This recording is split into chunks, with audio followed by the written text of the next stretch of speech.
స్కాన్‌లో బిడ్డ మెడకు బొడ్డుతాడు చుట్టుకుంది అని చెప్తే తల్లిదండ్రులు కంగారు పడిపోతూ ఉంటారు. కానీ నిజంగా ఇది ప్రమాదకరమేనా? హాయ్!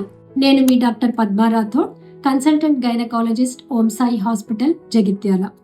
బిడ్డ మెడ చుట్టూ బొడ్డుతాడు ఒకసారి లేదా అంతకంటే ఎక్కువ సార్లు చుట్టుకోవటాన్ని కార్డ్ అరౌండ్ ద నెక్ అంటారు. ఇది 20-30% ఆఫ్ ప్రెగ్నెన్సీస్‌లో మనం చూడవచ్చు.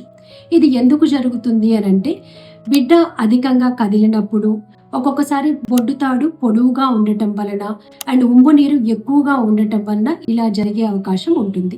అయితే ఇది ప్రతి సందర్భాల్లో దీని గురించి మనం కంగారు పడాల్సిన అవసరం లేదు.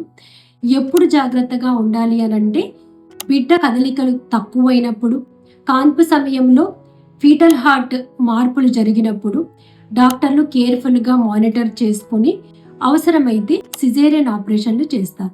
కానీ చాలా సందర్భాలలో మహిళలు మంచి ఆరోగ్యకరమైన పిల్లలకే జన్మనిస్తారు. So cord around the neck అంటే మనం భయపడాల్సిన అవసరం లేదు. కేర్ఫుల్ మానిటరింగ్ మాత్రమే అవసరం. Thank you.